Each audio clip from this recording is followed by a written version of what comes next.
السلام علیکم ناظرین، جیو پاکستان چینل میں آپ کا میزبان سالک مجید پیش خدمت ہے۔ امید کرتا ہوں آپ سب خیریت سے ہوں گے، اور آج ہم بات کریں گے آپ کے پسندیدہ اور رمضان کے سب سے مقبول، سب سے اچھے اور سب سے زیادہ پسند کیے جانے والے ڈرامے ام عائشہ سیزن 2 کے تازہ ترین اپڈیٹس کے حوالے سے، جہاں ایک قاتل شوہر اب دوسری شادی کر رہا ہے اور اس کی پہلی بیوی اسی گھر میں موجود ہے اور وہ شوہر کو دوسری شادی کے موقع پر تیار کر رہی ہے۔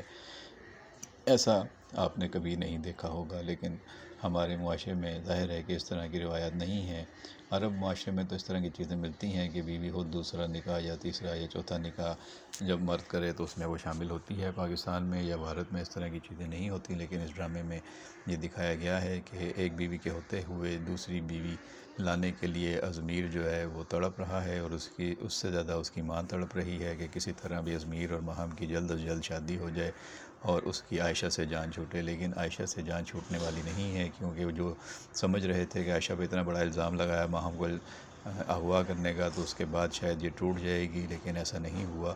اور وہ چونکہ بے قصور ہے، بے گناہ ہے، اس نے کوئی غلط کام نہیں کیا، نہ کبھی کسی کا برا سوچا، نہ کبھی کسی کے ساتھ برا کیا، اس لیے وہ اپنے رب کے ساتھ اپنی لو لگائے ہوئے ہے۔ وہ نماز پڑھتی ہے، دعا کرتی ہے، اللہ کو یاد کرتی ہے، اللہ سے رحم مانگتی ہے اور اللہ سے مدد مانگتی ہے۔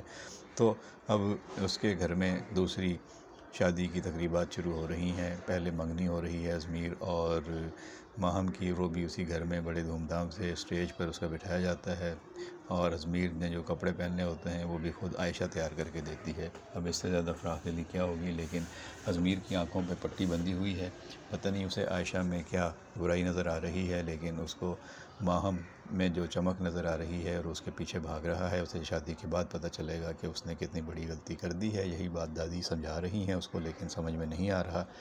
دادی نے عائشہ سے بھی کہا کہ تم میں بڑا صبر ہے، تم اتنا صبر کیسے کر لیتی ہو، جس پر اس نے بہت ہی عمدہ مثال دی کہ صبر تو ایک ایسی سواری ہے جس کا سوار کبھی بھی گرتا نہیں ہے، نہ نظروں میں نہ قدموں میں۔ تو یہ بہت بڑی اس نے مثال دی ہے، بہت بڑی بات ہے۔ اس میں رائٹر نے بہت زبردست مثال دے کر صورتحال کو واضح کیا ہے۔ کہانی بہت عمدگی سے آگے بڑھ رہی ہے۔ عائشہ پورے ڈرامے پر چھائی ہوئی ہے، اور نوشین، ازمیر اور ماہم اس کے خلاف ایک ٹرائیکا بن گئے ہیں، نیگیٹو فورسز بن گئی ہیں، اور اس کو گرانا چاہتی ہیں، اس گھر سے نکالنا چاہتی ہیں، لیکن وہ اپنے اللہ کے مدد کے سہارے اس گھر میں ہے اور اس کی مدد کر رہی ہیں دادی، اور اب اس کا سسر بھی اس کے ساتھ ہے۔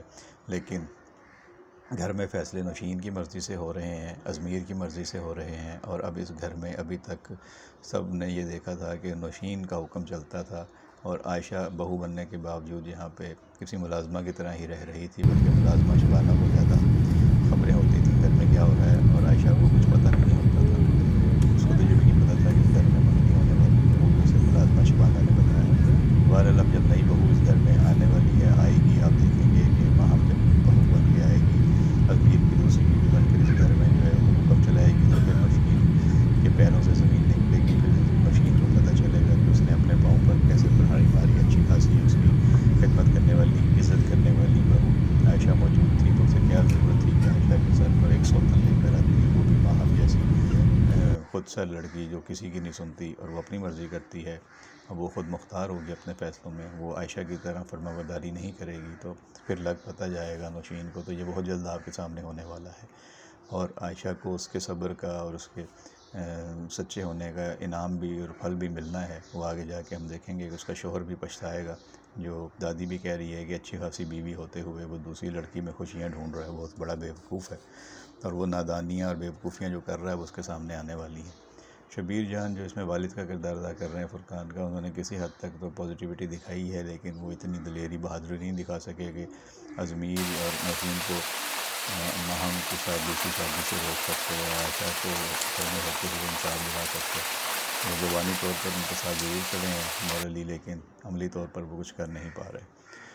تو دیکھیں اب راز کب کھلے گا، آگے جا کے یہ راز بھی کھلنا ہے کہ عائشہ کے والد کی موت کا ذمہ دار ازمیر ہے، اور یہ اتنا بڑا گناہ اسے سرزد ہوا ہوا ہے، اس کا کفارہ وہ کیسے ادا کرے گا۔ ابھی تو اس نے پہلے کا اتنے بڑے گناہ کا ہی کفارہ نہیں کر پایا، تو اب وہ عائشہ کو مزید دکھ دے رہا ہے اور اس کے ساتھ ناانصافی کر رہا ہے، حق تلفی کر رہا ہے، مزید غلطیاں، گناہ اور ایسی چیزیں کرتا جا رہا ہے جس پر اس کو پچھتاوا ہوگا۔